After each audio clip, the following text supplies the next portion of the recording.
man.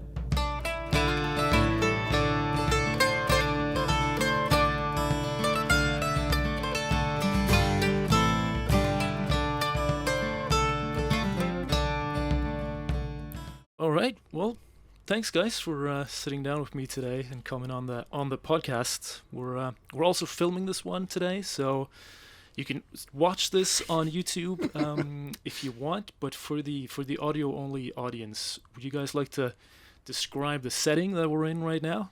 Hi, people watching and people listening. My name is Kika, and this is Dan in front of me. And we have August here aboard our little home, Uma. She is a 1972 Pearson 36. Yes.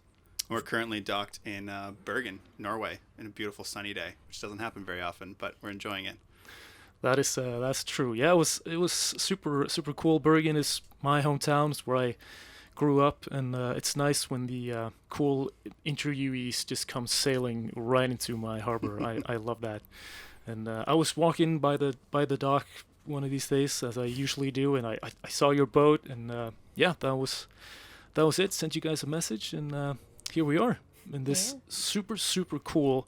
I really recommend checking out this video or any of your videos just to see this boat. Is super unique inside. And did you do all of this yourself, like the interior and If you start watching from the beginning, you'll see the boat was not in this condition when we bought it, and it's been a long process, but she's slowly starting to come together in a form that we appreciate.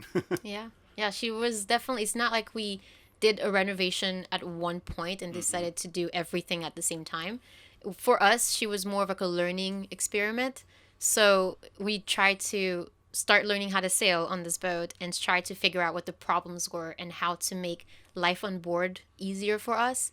And the more we found problems, the more we would find solutions to fix those problems. And eventually it became this. Nice. It's really cool. My personal favorite being the little podcast studio that just slides straight out of the wall there. That was super cool. That's like a little secret that only you guys listening and watching will know now. Oh, right. Nice. So did you say, how long did you say that you've been on the boat or we owning her? bought the boat in 2014, so 6 years. 6 years now. Yeah. The first year was just on the hard, like getting her to float again, getting the propeller to spin. And then we did about 6 months in the water, sort of sea trialing and testing and figuring stuff out. And then, we left Florida in 2015. We've been sailing ever since. Slowly. Sail a bit, work on the boat a bit, sail a bit, work on the boat a bit. Nice. But that is like a continuous adventure. You're not like putting the boat up in storage somewhere and you head off for 6 months to work and then you come back. You've been on the boat continuously. Yeah, we didn't have a house. We didn't have stuff. We sold it all before we got the boat. Nice. Wow, that's a long time. How's it going? Like, is it still fun? You still just going for it? Yeah, I mean it's now more fun because we don't have to do a project every day. The project list is getting lower and lower. It's less itchy. Right. But I don't know, like the more we move, the more it's a different adventure every time, right? So the fun never goes away. And we always say, when people ask us like, how long are you planning to do this? When are you going to stop sailing? Our answer is always, it's not never, but it's as long as it's fun and as long as we enjoy it, we will keep going. Absolutely. So that might be forever. That might be for a few years. Like, we don't know. Yeah. So we'll see. And the enjoyment factor slowly increasing. The more put together the boat becomes, the less crazy boat projects we're doing, the better she sails, the better she handles, the more like comfortable it is to sail and live inside, I guess. Yeah, now we're finally able to like actually spend time enjoying the sailing and cruising side of it, because we've been doing a lot of boat work side of it for the last 5 years. Yes. Cool. Yeah, I can imagine. I like that answer. As long as it's fun. Isn't that a book by Lynn Pardy or somebody who wrote "As Long as It's Fun"? I might be getting that wrong, but maybe. I don't know. But she's a really beautiful boat and a good choice, I think. Pearson 32, 36. Yeah. Right. Yeah. Yeah, it's a good. I think ours was built on a Friday, but Oh, okay. people, we've heard Pearsons are good boats, and we've definitely done a lot of work on this boat that we weren't expecting to do. But I guess compared to some of the newer fiberglass boats, she's probably pretty solid, but definitely more solid now than when we bought her, and we still have a lot of work to do. Yeah. Nice. We weren't looking for this boat particularly.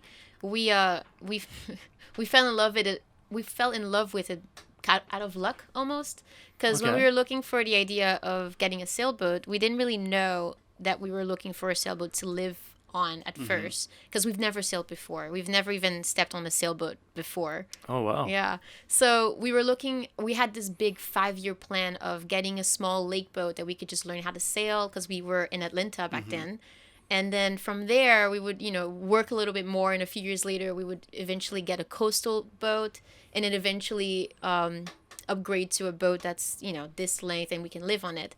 And then we started searching for boats, and we saw this one on Yacht World, which is a Craigslist for Very sailboats. dangerous website Yeah. to go into. I've spent And- many hours Yeah, on that yeah. website. Cargo ships or jet skis, Right. anything in You between. can Yeah. buy a cruise ships on Yeah. on that Yeah, website. word. But we saw this boat, and she was a little bit overpriced for our budget.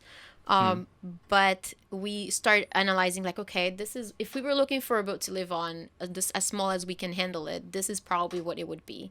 And my standard was, as long as it has a helm Yeah. and a private head, Yeah. I can deal with Right. anything A else. door to the toilet. Yeah, the only door we have on this boat is the door of the toilet, Yeah. and that's the only door we really need. Yeah.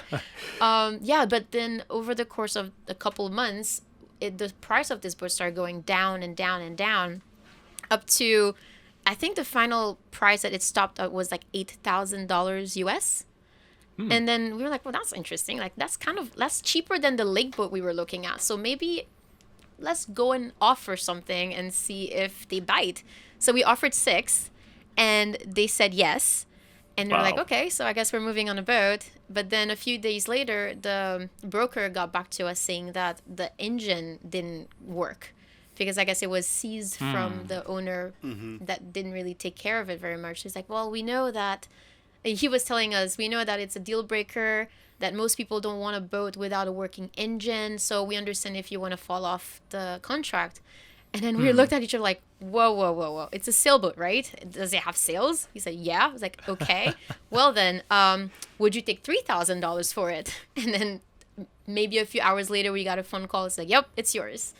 And so, yeah, $3,000. $3,000 US dollars. I mean, you have been doing a lot of work on this boat. Yeah. If you picked this Yeah. up for $3,000 But initially. she had a good sound hull. Like there wasn't much damage to actual hull. There was some damage to the keel from grounding issues that we sorted out.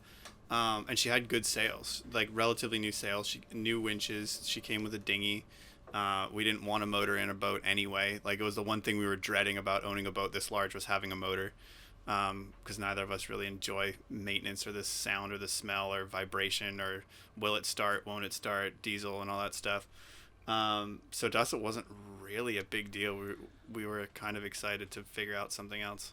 Yeah, that I love that approach. And Yeah. It was and also that- a low starting point. You know, like when you buy a boat for $3,000, like you can make a lot of mistakes before you start to suffer. You know, if you buy $100,000 boat and then, you know, put a hole in the hull, you feel pretty bad. But for us, it's fiberglass, so we grind it out, glue it in. If we didn't like it, we grind it back out again. You know, glass it back in again.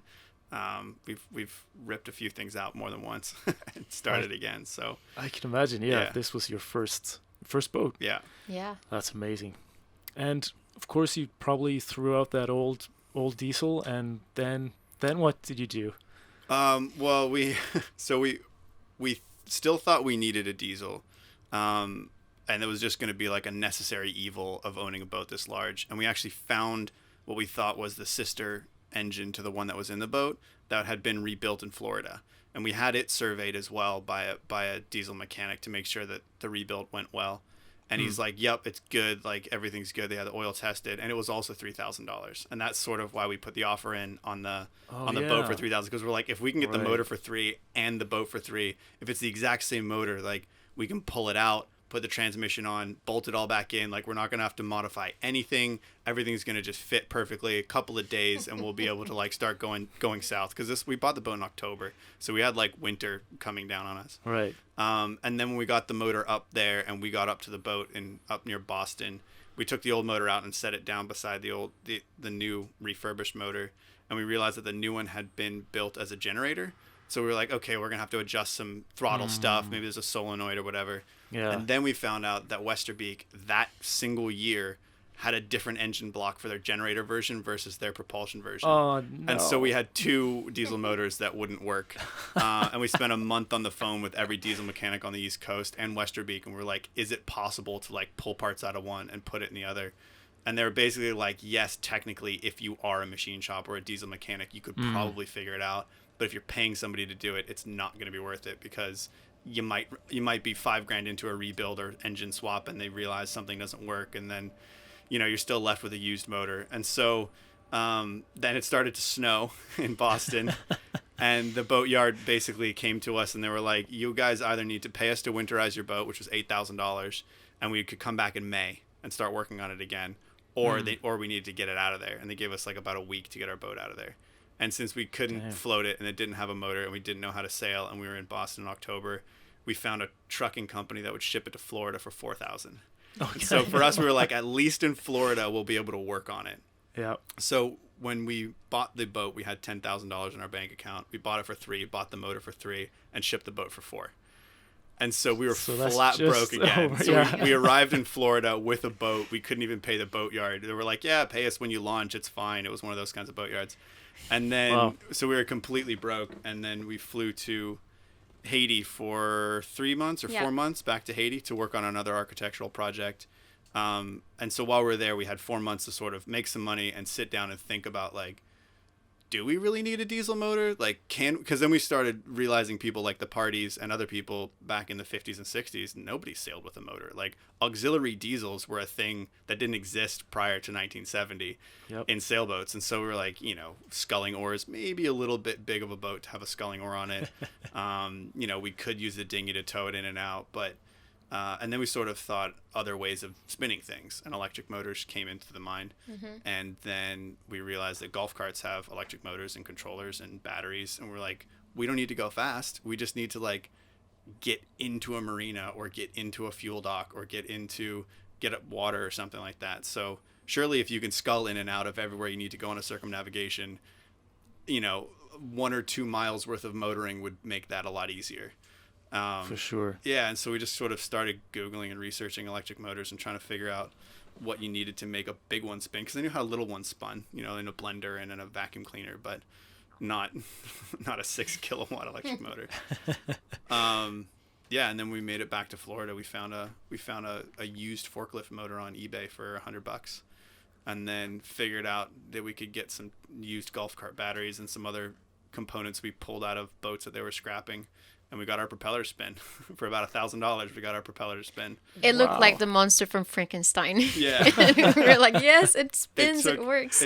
We bought the motor. It took 9 months to figure out how to get our propeller to spin with it. But we had the motor sitting in the boat for 9 months while we were figuring out how to like get it all to work and switches and solenoids, and because it's different when you're dealing with 48 volts and 300 amps compared to dealing with like AA batteries and a blender motor or something. Yeah, and another catalyst of wanting to go with electric too is because we were in Haiti for a couple of months where a lot of houses in Haiti, they are independently powered. Yeah. So they have a lot of solar panels. Some of them, if they can afford it, they have the wind generators, and then they have a generator, like a backup generator on the side. They don't really rely on any grid.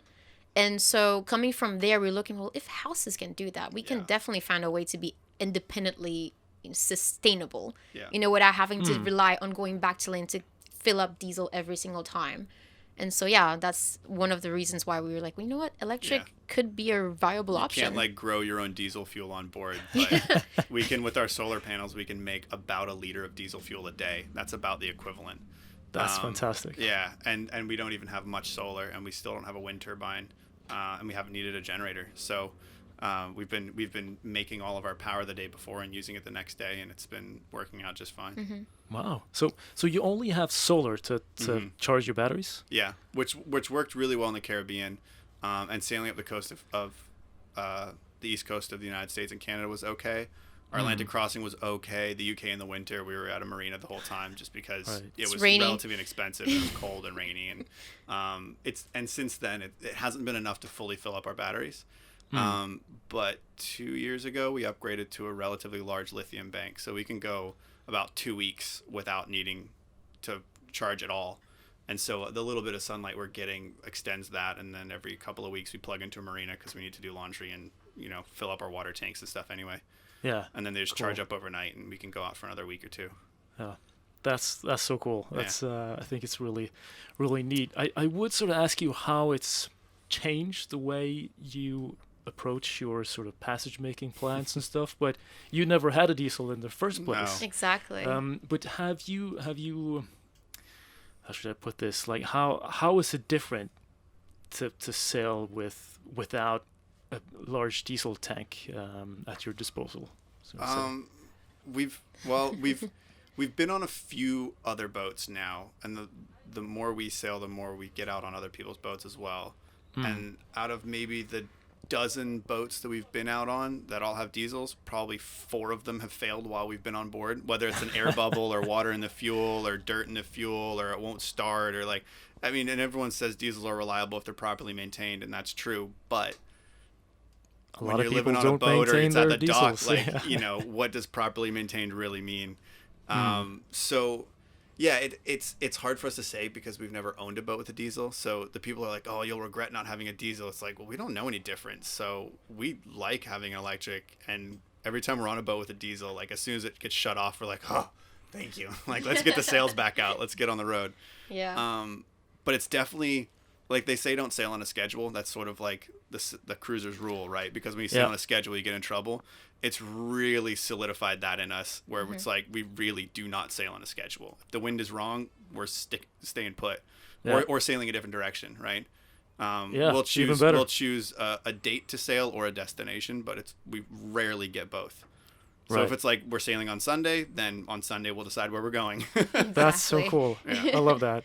Yeah. And I think also like having the electric motor made us, I mean, not to pat ourselves on the back or anything, but it forced us to become better sailors. A lot quicker. Yeah. Yes, I because can we imagine, rely 100% on our sails. So we make sure we have the proper sails for light wind and for heavy winds, and the sail techniques and heavy storms versus be calm. Yeah. And now we have a system where it could be blowing 3 knots and we can be moving at 3 knots. Yeah. So yeah, we definitely don't need rely on much our wind sails to Yeah. sail. more. Yeah, and we had to learn quicker. A lot of people, when the sailing gets tough, they come down and the motor turns on, but then you're not really learning how to sail.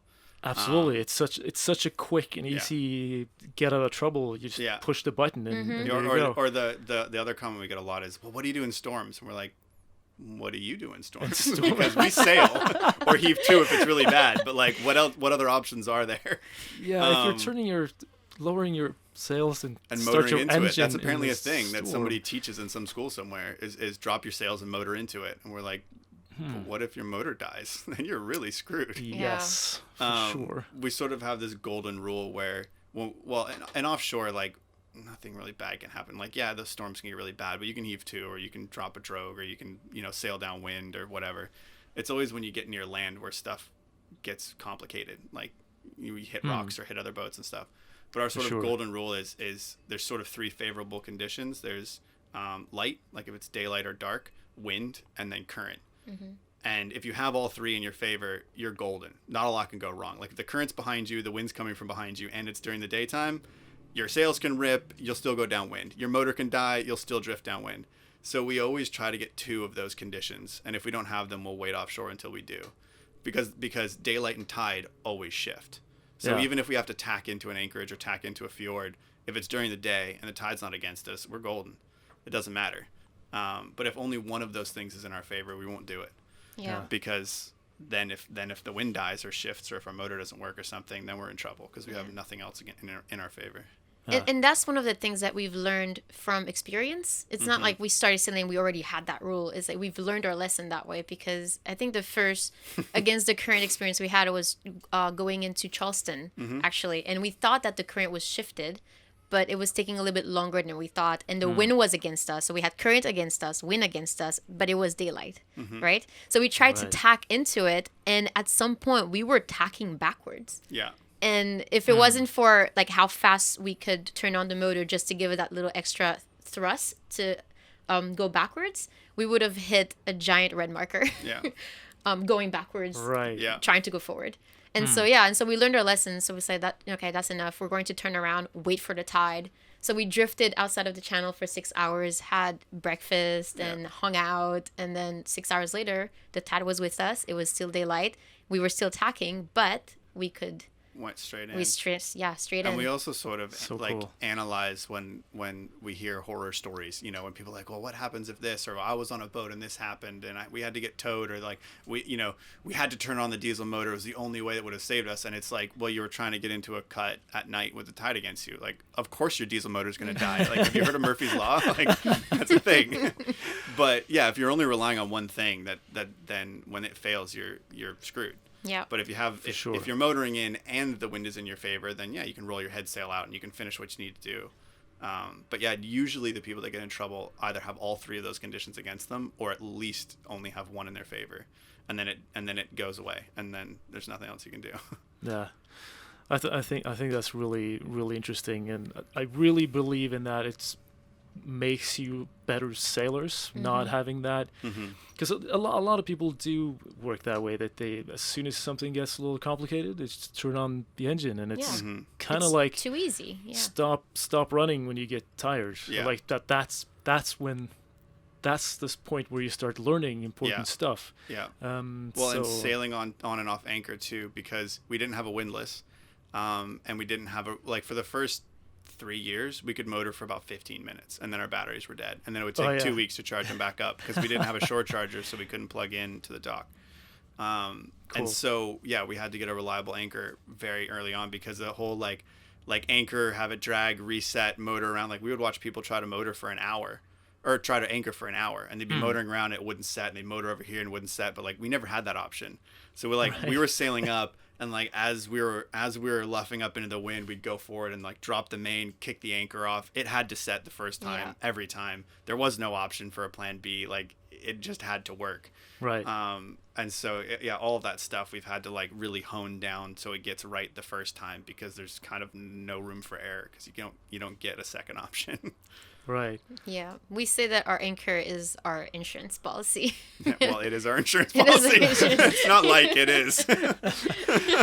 Cool. Yeah, I can imagine. That's hard to hoist the main again. If Exactly. Off, well, and you're dragging your anchor down, and one of us is anchor. trying to get the anchor up while the other one's trying to get the head sail out, and going through a bunch of boats, and it'd be messy really quickly. Yeah, no thanks. No.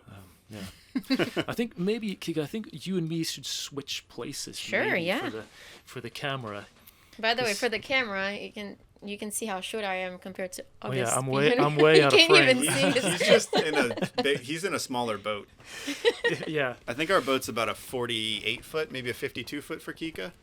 Oh, right. Yeah. Right. Everything's a bit bigger. Like, twice as big for me. How big of a boat would it be for you to stand up on the settee and not hit your head? Like an Oyster 60 something? I did sail. I sailed Bavaria 46 for the last month, and I could stand up in there with like half a foot. But not on the settee. Not on the settee. You'd need like a raised saloon, one of those fancy boats. Yes, probably. Yeah, at least $2 million. Probably. Well, this is weird. Now I have to like sit over here now. Yeah, but that's actually what I was thinking. Yeah, because you can face both your of us. faces were kind of pointing in the wrong direction. There we go. And your faces are more important than my face. So. Aw. Yeah. But yeah, we sort of maybe started a little too late on the story. Like, you're from Haiti, right, Kika? Yes, and that's correct. Dan, you're Canadian. Yep. Is that right? How did you two meet and sort of make this plan in the first place? We're going we round all the way back, aren't we? If you draw a straight line on a map from her house to my house, we literally met in the middle of that line. No way. Yeah, in Atlanta in school. Yeah. So Cool. we both attended the same architecture program. Oh, And cool. so me coming from Haiti, and I, applied, I got accepted to that school, and he came from Canada, came to the same school, and we didn't know each other really. So we're in the same program, which is a 5-year program, and it starts with about 300 people from the first year. And by the time you make it to the 5th year, you graduate with maybe 30. Right. Yeah. Higher dropout rate than the Navy SEAls. Oh, Yeah. Architecture. Yeah. Nice. Yeah. Nice. So, but at the same time, even in first year, everybody kind of start learning about each other, right? They know of Right. each other, even if they're not friends. So we knew of each other, and I think by the 4th year, we were about in the same actual studio, and we became really good friends. And then Yeah, we right, both sort of had a passion for photography. yeah, And we so became even, like, after the school, we'd picture go friends. on little photo safaris downtown and stuff like that and take pictures. Yeah. Oh, very romantic. And then, right. But we were friends. And then, and then at some point we became roommates because we were both looking for an apartment for the last year. And my current roommate had a house which had 3 bedrooms. And so we both moved into the same house. And then by the 5th year, right before graduation, we realized that we actually liked each other. And then Nice. we said, well, you know what? Like, if we don't try starting a relationship now, we probably will go our separate ways because he will probably go to Canada and I will probably go to Haiti and we'll never see each other again. So we decided to, started dating. And then 6 years later, here we are Nice. on a boat. Yeah. Cool. Yeah, it was interesting. We went to school together, worked together, and lived together before we started dating. Yeah. And we're like, we should probably just do this, right? Like, that's just seems natural. Next thing on the list. Yeah, Exactly. yeah. Last Like, one. kind of did it in the wrong order, but yeah, it worked out okay. Worked out. It made living on a boat a lot easier because we were already used to living in a same bedroom, and like because when we were dating, then we rented a room in a friend's apartment. It was smaller than our boat. Right. And so by the time we moved onto the boat, we were like, oh, look at all this space. Like, this is nice. We got an outside Yeah. patio. We've got upstairs, downstairs, like door to the bathroom. Yeah, for a lot Not of bad. couples, going from a large space like a house into a small boat is always a big challenge.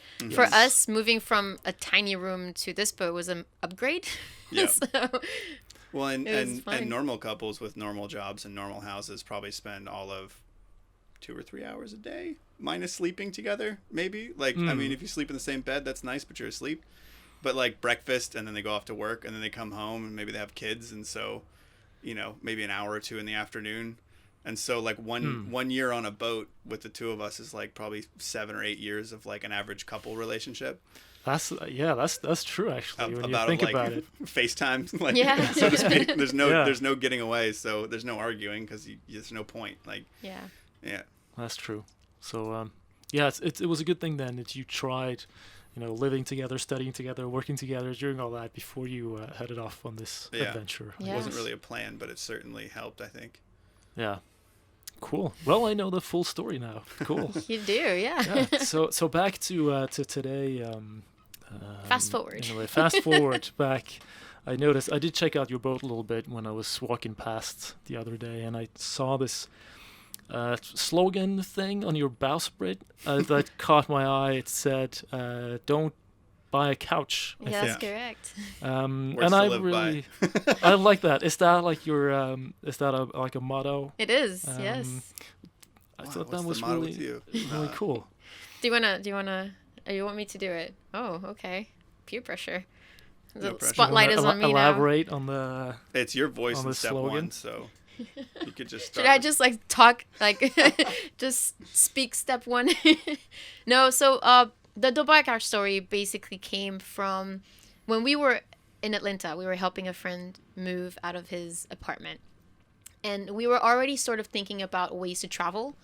We didn't really know that we wanted to get a boat just yet. We were thinking of, well, maybe RV, maybe flying. Like, we weren't really sure, but we wanted traveling to be the priority in our life.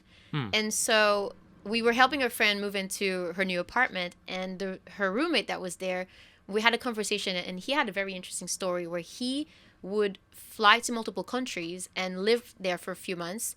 And in every place he would live, he would go into already furnished apartments.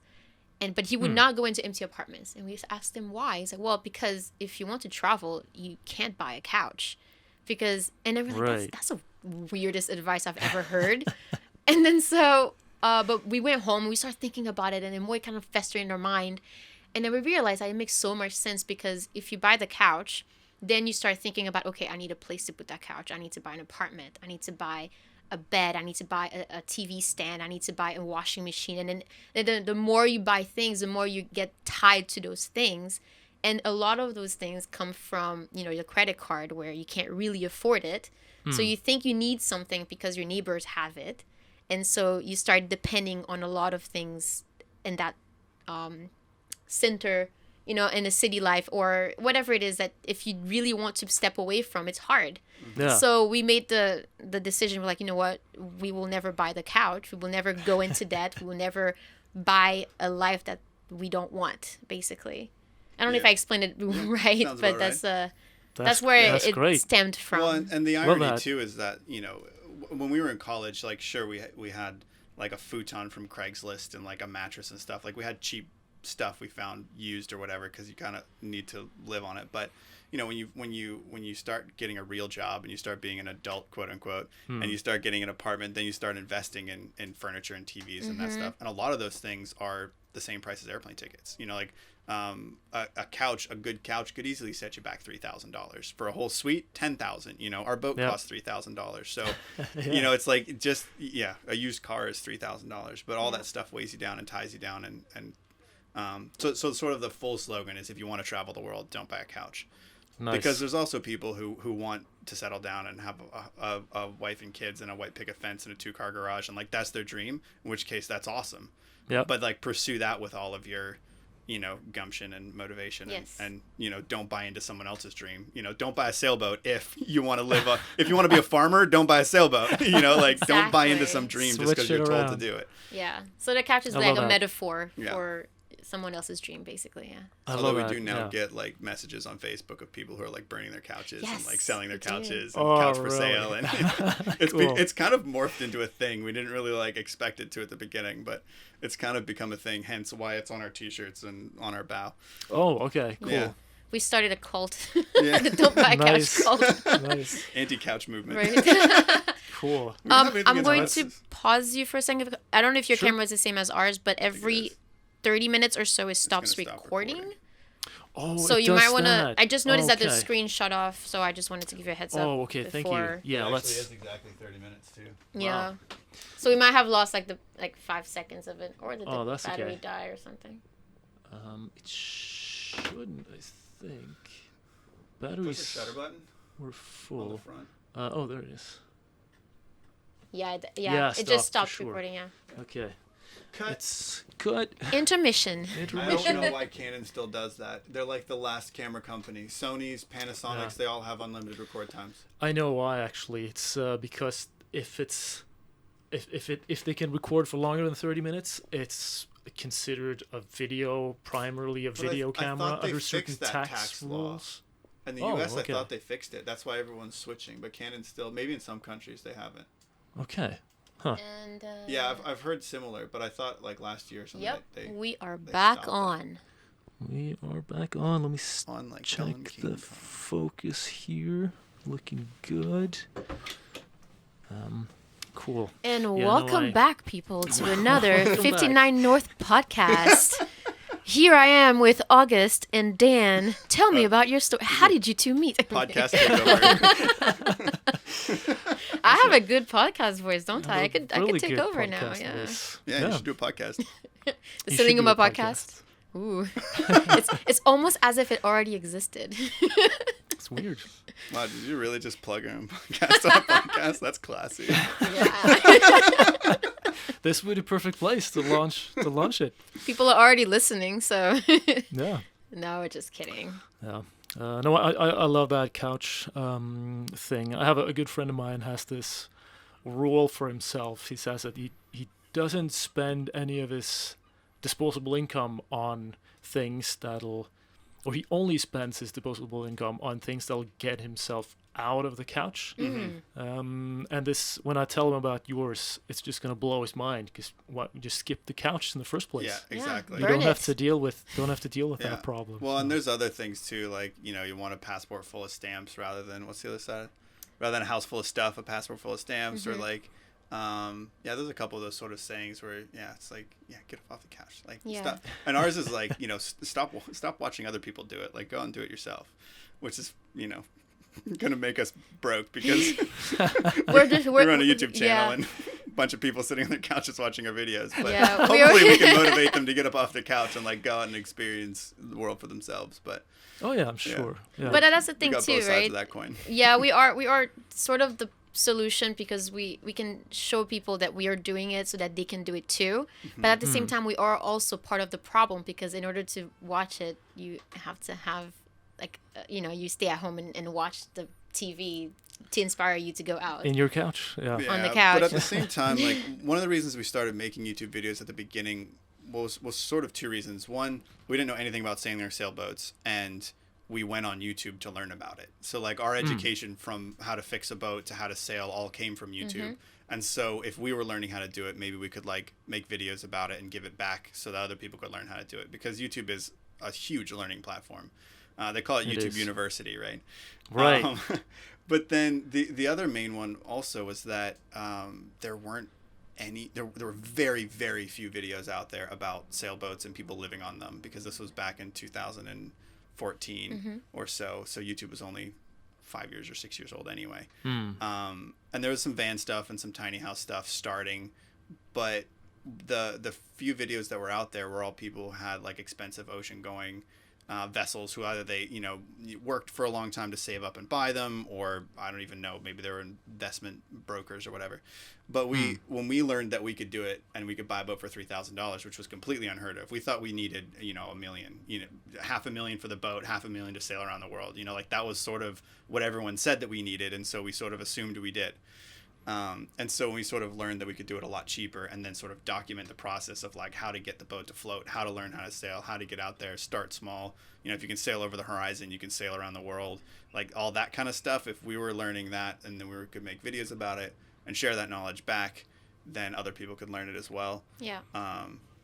That's sort of what motivated us to actually like start documenting it from the beginning, from like living in the apartment to buying the boat to fixing it up, and not just waiting until we were sailing and starting just the shiny, glamorous, fun side of sailing, the entertaining side. Like we wanted to show the work, like what it actually takes to do it. Yeah, from the beginning. And there's a reason too we call our episode steps, because part of what he was saying is we wanted to show from the beginning, right? And the hardest step to start anything in life is always the first one. Yep. Like the decision to true. want to do something is the first step. And so for us, we was like, okay, well, we should show people that our first step, so that maybe it makes their first steps a little bit less daunting. If that makes sense, less overwhelming. Oh yeah. Or hunting. That's cool too.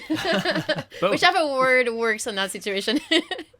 So and then we hope that people watching actually got a few messages out of it and help them get off the couch if that's what they want to do. Yeah. Or get a couch if that's what they want to do. Well, and it's not really like it's not really a how-to series, like we don't like highlight and bullet point out exactly what you need to do to get to where we are, but we started out not knowing anything and learned as we went, and so like that whole evolution, everyone's is going to be different, but it sort of documents and shows the process of ours.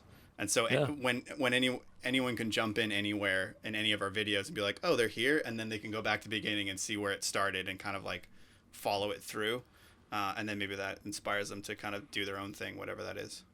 Cool. Yeah, I'm definitely gonna go back and watch the step 1 video and step see 1 and then skip to like 180 something. Yeah, I'd like to see what this boat looked like when it was worth $3,000. Exactly. It looks very different. I think after we started ripping it apart, I think we probably should have been paid $3,000 to take it off the hands for them, but that's a different story. True.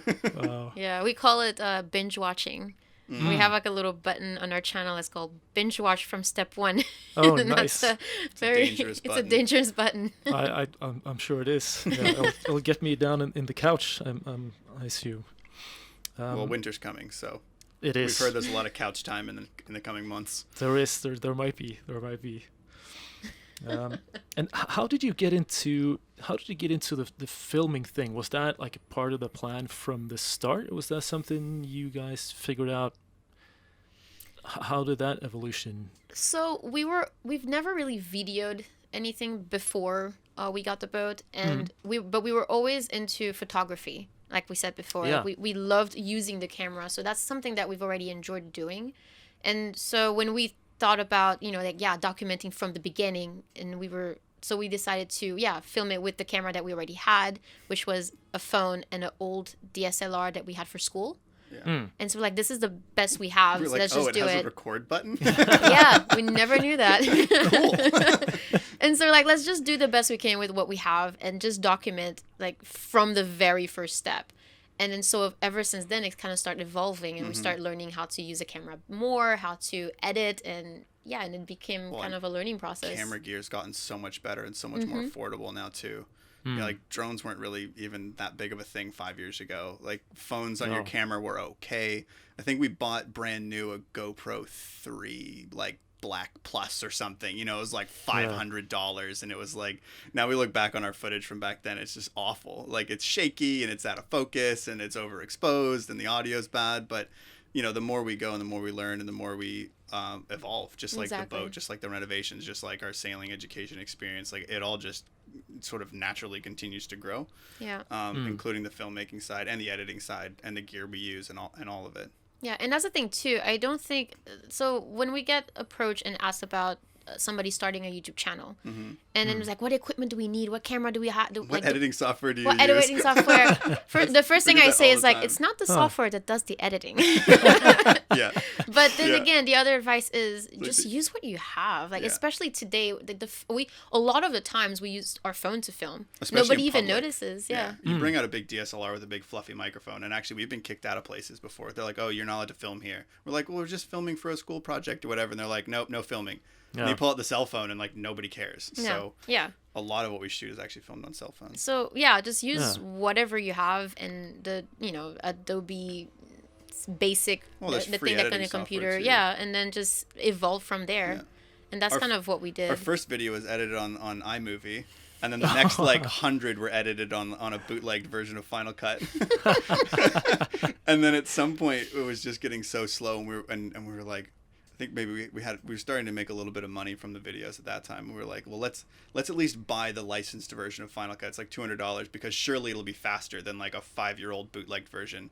And it cut her editing time like in half. Yeah. And the rendering times and stuff. We're like, oh, that was worth $200. Yeah. Like, and that's when we sort of realized that like, okay, if we're gonna do this, we need to actually start like investing. Like the more money we make online, the more we need to be investing in the stuff it takes to make more content online.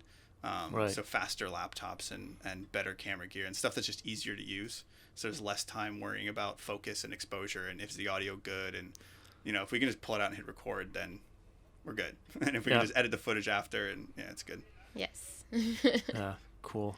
Yeah, it's weird how good that stuff has gotten. I remember editing on tape It's ridiculous cassettes now. and having to like import materials, and it was just a nightmare. So Well, even it's the incredible podcast, how- right? Like, because back in the days you had to actually be in the podcast studio. That's the only way you could do it. But now you can come over to our boat and have a chat, Heck, recorded. we've sat down with like one of those lav mic splitters and an iPhone and recorded interviews that way before too. And it's like, Yeah, you can do it. you can do so much you can edit full videos on your phone now. It's ridiculous. It's amazing. Yeah, that's really cool. Do you have, like, it sounds like you guys are taking it very sort of you're pretty chill, and you're sort of just going with the wind and see what happens. Like, do you have any like plans for your materials, your channel, anything big that you would sort of like to do? Any that's on the horizon, or I don't know. I don't really foresee us stopping anytime soon because we still enjoy the creativity of making videos about our travels, and we still enjoy traveling, and we still enjoy sailing. So like, as long as all of those things are still enjoyable, sure, there's times that it's work. It might be a sunny day, but we have to finish a video or like, record a podcast or something, even though it's sunny outside. But sure, yeah. But we always say it's a lot of work, but our office has a really nice view. Yes. And so it kind of makes it worth it. But no, we're planning to keep sailing north in Norway for a while. We were planning to do Norway and Iceland this summer. But it just kind of, everything got sort of slower and slower in the Netherlands because the Netherlands was such an awesome, we were supposed to be in the Netherlands for like 2 weeks and we spent 3 months, you know? Oh, And yeah. then we sailed up here in the end of July, Yeah. right at the end of July. And we anchored on the south coast of Norway, and it was just pouring rain and blowing 30 knots. And we were like, what have we done?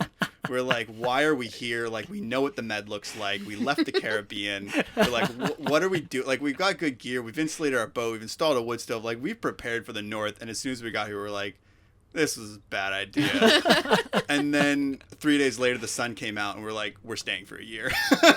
Nice. And we sailed around Nice. into a fjord, and we were like, yeah, we're not going to Iceland this summer. Like, we're sticking around for the winter. So we're planning to be in Norway for a while. There's just so much to see and do, and it's absolutely beautiful, and the people are friendly, and everything's accessible, and public transit's awesome, and like, You we don't have thoroughly enjoyed the bears? last 8 weeks or so of being here, and Yeah. we're excited for the remainder. So that's sort Yeah. of our current plan, but I mean, we're planning to keep going. The world's a big place, and there's lots to see and do, and we enjoy sharing. We have a little saying of explore, learn, and share. You know, we enjoy Nice, the exploring, nice. we enjoy learning about new places, and then we enjoy sharing it. So Nice. we're going to continue. Yeah. Awesome. And we That's- always like experimenting with material when it comes to videoing. So we don't always do the same type of video all the time. Sometimes we try to do something more creative, or touch base in a different type of vlogging. Like we just recently did a 360 video. Yeah. We did a 360 episode crossing the North Atlantic Yeah. because we wanted to experiment how it was to do that, and we Cool. loved it. So we did another one in the Netherlands. Yeah. We'll try to do another one in Norway. But yeah, like our we have our regular vlogs once a week, and we always try to push ourselves a little bit more out of our limit, out of our comfort zone. Yeah. Because the more we experiment with our videoing, the more we improve, the more we can learn about it, right? And Well, then, I think that's the funnest part about Yeah. it. It's just the two of us running. Like, we don't have a production staff. We don't have a studio breathing down our neck. We don't have like Yeah. an editor we need to get the content to on time so that they can post it. It's just the two of us. So if we have a good idea to do something and it sparks us, like we'll get up out of bed early the next day and we'll go out and do it. Like, we've had a couple of those where we're like, oh, what if we did an entire video where like we didn't show that, like we didn't vlog it, like what if we just made it look like recently we did when we made it look like we had a film crew. Oh, nice. Like we were just anchored in the south coast of the UK, and we're like, what if we did a video like fly on the wall, like we had a mini doc series, and like there was a film crew, and like they were here, and like, okay, how can we make it look like the camera's not on a tripod the whole time? yeah. And so we spent a couple of days doing Cool. that, but it's fun, and then it pushes our creativity, and it pushes the editing skills and our filming skills, and just sort of stretches us out a bit, and then we kind of go back, and some of that trickles into videos later on, and the workflow and everything. But it's fun, and then yeah, sometimes we just make sort of normal sailing from point A to point B videos, and sometimes it's I think you're stuck on it. Oops. Velcro. You're hooked on film. the. Velcro. There we go. And then yeah, sometimes it's boat work projects if we're just waiting out some weather and it's rainy and gross and we're fixing something on the boat. So it definitely changes, but it's all sort of linear because it's linked to time. Yeah. Yeah. So Yeah. it's Cool. gonna continue as long as we continue. Nice. So it's not tempting to pick up farming anytime soon. It's not like you don't have a stash of like couch magazines somewhere. And Right. you like turn off the cameras and, and like, Couch and ottoman Yeah. monthly. No, we have this discussion all the time, and people ask us all the time. But it would be very hard for us to sit still. Like, we don't sit still well anyway. After about a week of being in a place, we kind of get itchy to move on to the next one. Yeah. But it's always a balance of like rushing to move on and then slowing down and enjoying where you are, and it's hard to find that balance. But we're still learning and practicing that Yep. balance, because Yeah. there's always, the grass is always greener, and it's also really nice where you're at. So it's right. yeah, I'm not sure we mastered that yet, but it's something that challenges us all the time. Yeah, it's tough, right? Because I do a lot of sailing, and I also live on a farm. Mm-hmm. And No way. it's- Yeah. All right. And it's like Best of whenever both worlds. it is right. And when I've been out sailing for a month or say 2 months, I'm just super looking forward to coming back to the Mhm. farm, and and when I get home, I just think like I could just stay right here Yeah. in this spot and just be here for the rest of my life. And then you spend a couple months on the farm, and then you're just like really Yeah. itching to get back out there. So We certainly enjoy the odd travel off the boat. We just spent four days hiking through the mountains over here, and Nice. tenting and stuff, and it's fun to sleep in a tent and not worry about like your tent sinking or like what's that noise or will I have power in the morning or any or like are we dragging, what's the wind doing, whatever. It's just like, no, you go to bed and that's it. Yeah. When you wake up, that's it. Or sometimes we travel or we'll spend a night in a hotel or something like that. It's like some of the most relaxing sleeping I think we've ever done. We're just like, oh, this bed doesn't move, and like you don't have to worry about fixing it in the morning if it breaks. And Yeah. it's definitely different, but I think that's the best part about being on a boat, though, is you can kind of have both. You can pull in and spend 6 months in a country in a marina or on anchor somewhere, and then move on, or sail every day, or just nonstop solo circumnavigate or something if you want to. You can kind of pick and choose. Yeah. And it's all there. Like everything's available. That's really cool. No, I like that you enjoyed Norway so far and wanna stay for a while. So far, it's also been pretty It's, warm, so. Yeah, we're still in the see. We'll get on the summer. podcast again in April, and we'll have you up in Tromsø in December, and we'll just be like these miserably depressed little hermits living on our boat and haven't showered in a month. I will very much likely be in Tromsø in this December. So All right, well, yeah. bring your podcast let's setup. do I'll bring my microphone. So we'll do Definitely. a take two and see how you guys are doing. We'll do a How Was Winter podcast. Yeah.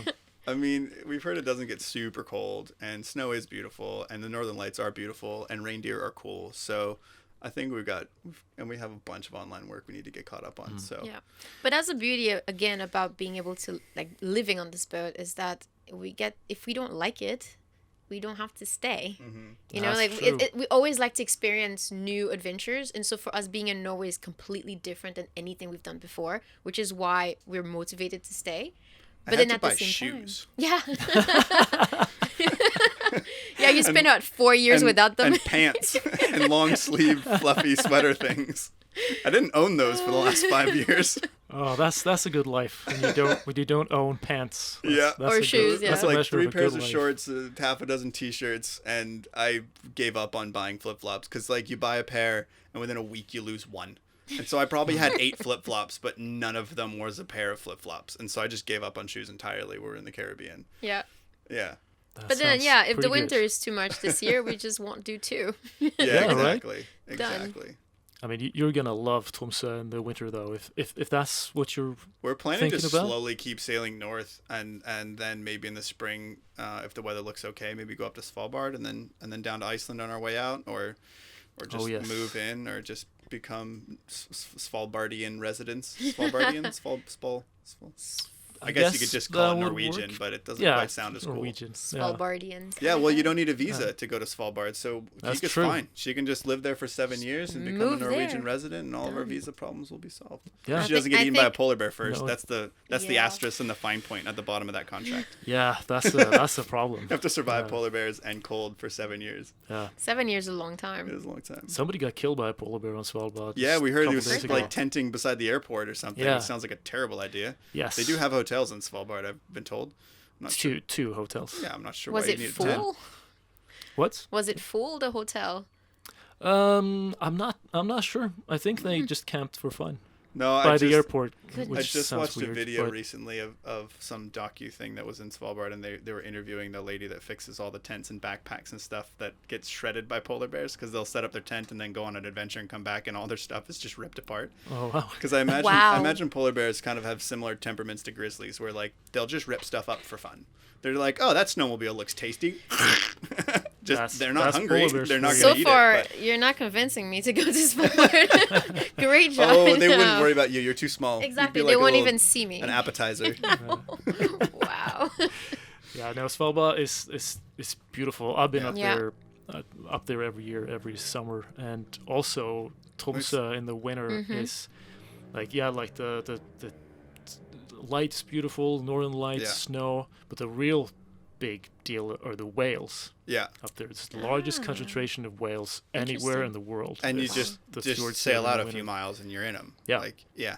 That's And cool. that's one of the reasons why we've always wanted to go that far north on a sailboat, or on our own sailboat, is because then we don't have to take the whale tour and we don't have to take the bus tour. We don't have to like schedule it all. It's like we can sit in an anchorage and, you know, oh, look, it's clear sky. Boom. Northern Lights all night. And it's just part of our life on board.